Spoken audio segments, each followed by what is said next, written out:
ശബരിമലയിൽ തീർത്ഥാടകർ കഴിഞ്ഞ കാലഘട്ടങ്ങളിൽ വരുന്നത് പോലെ തന്നെയാണ് ഇപ്പോഴും വന്നത്. പക്ഷേ അവർക്ക് യാതൊരു സൗകര്യം ഒരുക്കാൻ ഗവൺമെൻറ് മുന്നോട്ട് വന്നില്ല.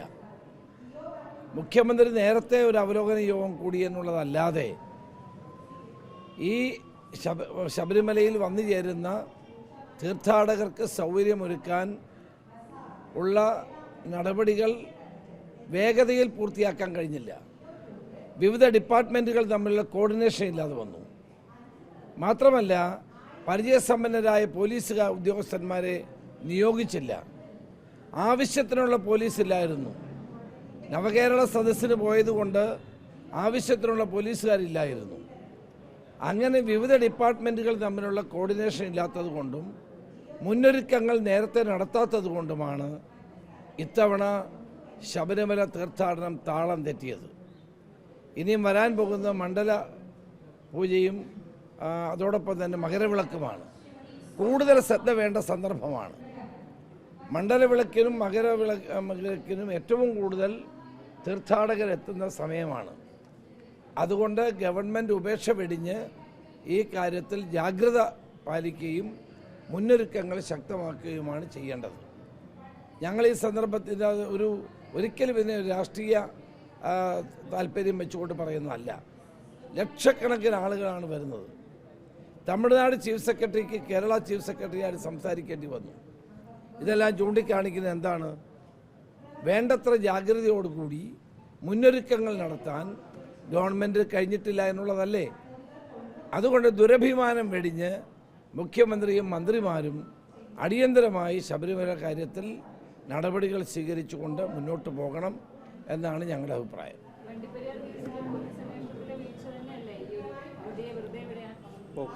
ഈ വണ്ടിപ്പെരിയാറിൽ ഈ സംഭവം ഉണ്ടായപ്പോൾ അന്ന് ഞാൻ കഴിഞ്ഞ ഒന്നാം പിണറായി ഗവൺമെൻറ് കാലത്താണ് ഇത് ഉണ്ടാകുന്നത്. അന്ന് ഞാൻ അവിടെ പോയതാണ്.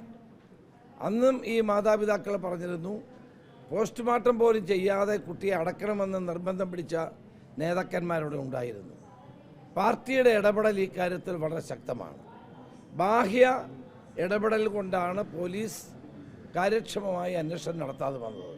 പ്രോസിക്യൂഷൻ്റെയും പോലീസിൻ്റെയും പരാജയമാണ് ഇതിലൂടെ കാണിക്കുന്നത്. അന്ന് തന്നെ അന്ന് നിയമസഭയിലും പുറത്തും ഈ കാര്യം ഉന്നയിച്ചതാണ്. ഈ കാര്യത്തിൽ പോലീസ് വേണ്ടത്ര അന്വേഷണം നടത്തിയില്ല. അതിൻ്റെ ഫലമാണ് വേണ്ടത്ര തെളിവില്ല എന്ന് പറഞ്ഞുകൊണ്ട് ഈ പ്രതി രക്ഷപ്പെടാനുള്ള കാരണം. നമ്മൾ കാണേണ്ട ഒരു കാര്യം, കേരളത്തിലെ പോസ്കോ കേസുകളിൽ നല്ലൊരു ശതമാനം വെറുതെ വിട്ടുകൊണ്ടിരിക്കുകയാണ്. കൺവിക്ഷൻ റേറ്റ് വളരെ കുറവാണ്. ഇതിൻ്റെ കാരണം പോലീസും പ്രോസിക്യൂഷനും തമ്മിലുള്ള ഒത്തുകളിയാണ്. പലപ്പോഴും ഇത്തരം സംഭവങ്ങൾ ഉണ്ടാകുമ്പോൾ വേണ്ടത്ര ജാഗ്രത പോലീസ് കാണിക്കുന്നില്ല.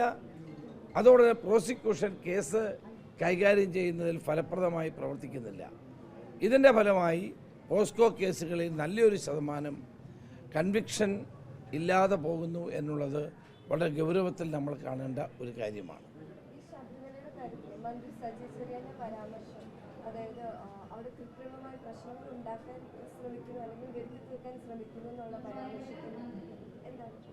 അവിടെ വന്ന എല്ലാ തീർത്ഥാടകരും അനുഭവിച്ച പ്രയാസം മാധ്യമങ്ങൾ പുറത്തു കൊണ്ടുവന്നല്ലേ? ആരെങ്കിലും കൃത്രിമമായി ഉണ്ടാക്കിയതാണോ? അവിടെ വെള്ളം കിട്ടാതെ കഷ്ടപ്പെടുന്നു. 18-20 മണിക്കൂർ ക്യൂ നിൽക്കേണ്ടി വരുന്നു.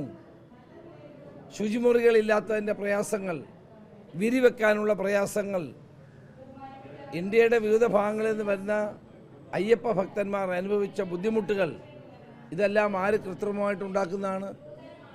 ശബരിമലയോട് ഇപ്പോഴും ഈ ഗവൺമെൻറ്റിന് ഒരു അലർജി നിലനിൽക്കുകയാണ്.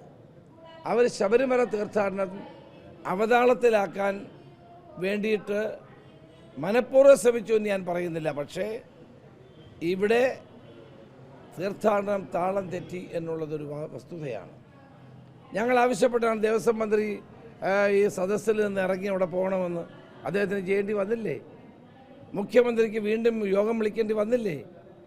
അപ്പോൾ ഇതെല്ലാം തെളിയിക്കുന്നത് എന്താണ്? ഗുരുതരമായ വീഴ്ച ഗവൺമെൻറ് ഭാഗത്ത് ഉണ്ടായി എന്നുള്ളതാണ്. ഇനി ഞാൻ പറഞ്ഞല്ലോ, മകരവിളക്കിനും മണ്ഡലപൂജയ്ക്കും കൂടുതൽ ഭക്തജനങ്ങൾ എത്തിച്ചേരുന്നു എന്നുള്ളത് കൊണ്ട് മുന്നൊരുക്കങ്ങളും ജാഗ്രതയോടുകൂടിയുള്ള പ്രവർത്തനങ്ങളും ഗവൺമെൻറ് ഭാഗത്ത് ഗൗരവമായി തന്നെ ഉണ്ടാകണം എന്നാണ് എൻ്റെ അഭിപ്രായം.